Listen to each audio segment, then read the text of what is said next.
Visakha steel plant లో June 8న జరిగిన ప్రమాదంలో 10 మంది కార్మికులు మృతికి కేంద్ర ప్రభుత్వం ప్రైవేటీకరణ విధానాలు, భద్రతా నిర్లక్ష్యమే కారణమని కేంద్ర కార్మిక సంఘాల నాయకులు తీవ్రంగా మండిపడ్డారు.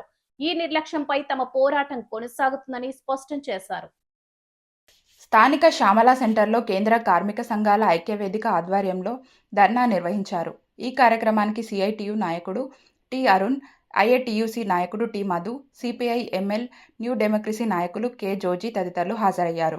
వారు మాట్లాడుతూ స్టీల్ ప్లాంట్ ప్రమాదంలో మృతుల కుటుంబాలకు ₹1,00,00,000, గాయపడిన వారికి 50 లక్షల నష్టపరిహారం చెల్లించాలని పెద్ద ఎత్తున నినాదాలు చేశారు.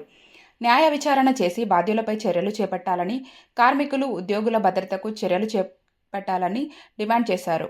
బాధిత కుటుంబాలకు న్యాయం చేసే వరకు కేంద్ర కార్మిక సంఘాల తరపున అండగా నిలబడతామని తెలిపారు.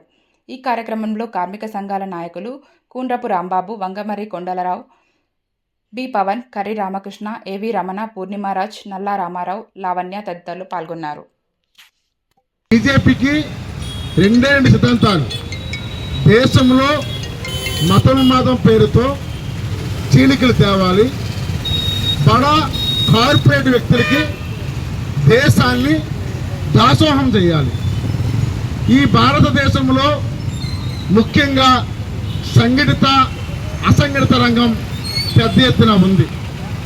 గత వామపక్షాలు నెహ్రూ కాలం నుండి పోరాట ఫలితంగా దేశంలో అనేక ప్రభుత్వ రంగ సంస్థలు ఏర్పడ్డాయి. అనేక ప్రభుత్వ రంగ సంస్థలు ఏర్పడ్డాయంటే అది ప్రత్యేకంగా కేంద్ర కార్మిక సంఘాలు కానీ వామపక్ష పార్టీలు కానీ ఒక విరోచితమైన పోరాటాన్ని పార్లమెంట్లో లోపల, పార్లమెంట్లో బయట పెద్ద ఎత్తున పోవడం చేసి ఈరోజు ప్రభుత్వ రంగ సంస్థల్ని తీసుకొచ్చారు. మోడీ అధికారంలోకి వచ్చిన తర్వాత అంతకుముందే 1991లో నూతన ఆర్థిక పారిశ్రామిక విధానాలు సరళీకరణ విధంగా దాని పర్యవసానమే విశాఖ ఉక్కు పరిశ్రమలో ఇవాళ క్రమక్రమంగా ఉద్యోగులను తొలగించుకుంటూ వచ్చి దాదాపు ఇటీవల కాలంలో 8,000 మంది ఉద్యోగుల్ని, కాంట్రాక్టర్ ఉద్యోగుల్ని, పర్మనెంట్ ఉద్యోగుల్ని తగ్గించారు. ఇవాళ 20 మంది పనిచేయాల్సినటువంటి ప్రాంతంలో 8 మందితోని 10 మందితోని పనిచేయిస్తూ ఉన్నారు. విశాఖ ఉక్కుకి సంబంధించి ఆ ఉక్కు పరిశ్రమలో ఉన్నటువంటి యంత్రాలని కనీసమైనటువంటి మెయింటెనెన్స్ కి డబ్బులు కూడా ఇవ్వకుండా వాటి మెయింటెనెన్స్ లేకుండా చేశారు. అట్లాంటి నిర్లక్ష్యపూరిత విధానాల కారణంగానే ఇవాళ విశాఖ ఉక్కు పరిశ్రమలో ప్రమాదం సంభవించింది.